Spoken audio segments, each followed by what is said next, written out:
So while 1.6 looks like another short lesson, this one has a word problem, so sometimes it's a little bit more intricate. So it says, maybe you've received an email like this before. Hi, my name is Bill Waits, founder of the Super Scooper Ice Cream. I'm offering you a gift certificate for our signature Super Bowl, a $4.95 value, if you forward this letter to 10 people. When you finish sending this letter to 10 people, a screen will come up. It will be your Super Bowl gift certificate. Print that screen out and bring it to your local Super Scooper ice cream store. The server will bring you the most wonderful ice cream creation in the world. The Super Bowl with the 3 yummy ice cream flavors and 3 toppings. This is a sales promotion to get our name out to young people around the country. We believe this project can be a success, but only with your help. Thank you for your support. Sincerely, Bill Waits, founder of the Super Scooper Ice Cream. So the first thing it says is, these chain emails rely on each person that receives the email to forward it on. Have you ever wondered how many people might receive the email if the chain remains unbroken? To figure this out, assume that it takes a day for the email to be opened, forwarded, and then received by the next person. So on day 1, big important thing, on day one, Bill Waits starts by sending that email to his 8 closest friends. So on day 1, he sent it to 8. They forward it to 10 people so that on day 2, there's day 2, it is received by 80 people. And the chain continues unbroken.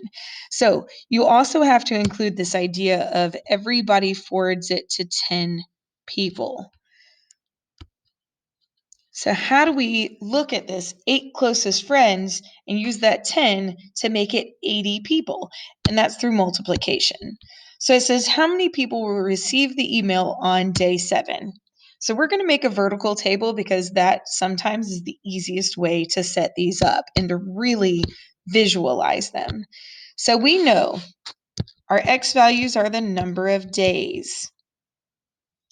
The Y values in this case are going to be the number of people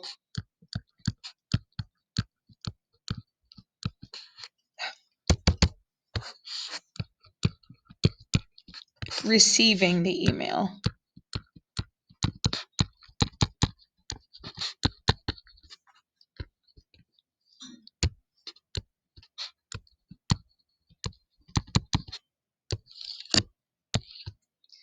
So that on day 1,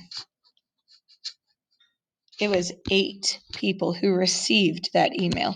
On day 2, there were 80 people. And we had this idea of a 10 that was included in there. So every day it's multiplied by 10. So on day 3, when we multiply by 10, we get 800. On day 4, we're following the same trend. So we still multiply by 10. We get 8,000. On day 5, we do the exact same thing to get to day 5. So multiply by 10, and 8,000 times 10 is 80,000.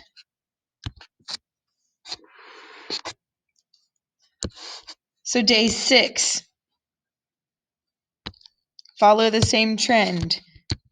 We are multiplying by 10, and that gives us 800,000. Well, we still haven't answered our question because it says on day 7. So we have one more day to touch base on, and we will have the answer to question number 1. So again, we multiply by 10 because that's our common ratio, and we end up with 8 million people receiving this email on day 7. So off to the side, that's what you need to write. So on day 7, 8 million people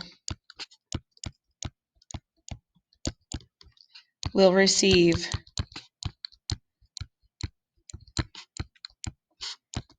the email.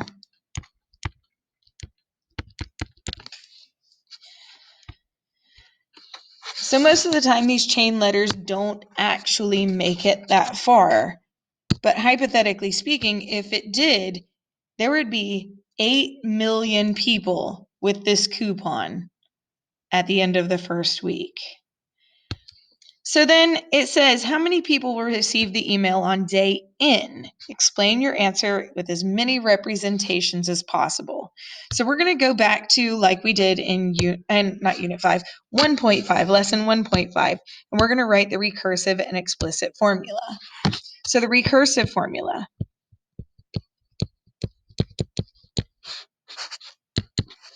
We have the first day, there were 8 people. And then to find another day, we take the previous day.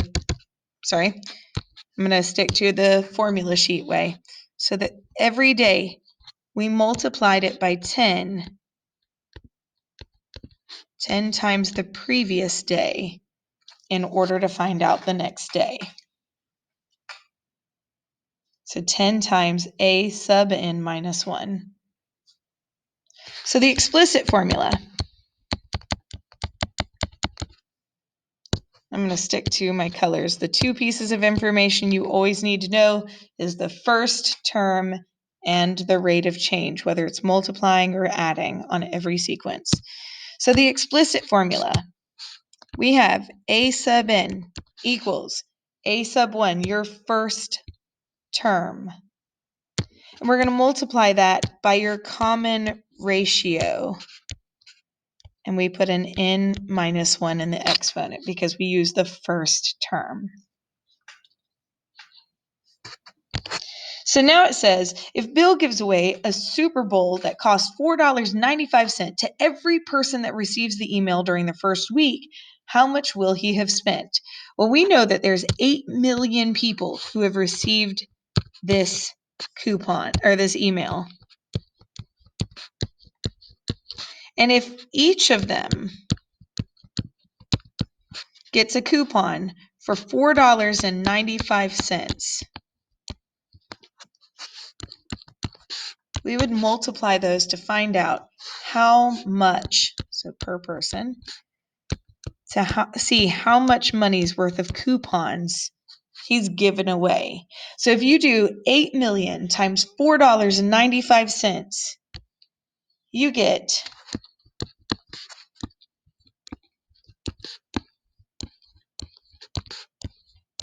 $39,600,000. And as a new company, that would pretty well bankrupt you.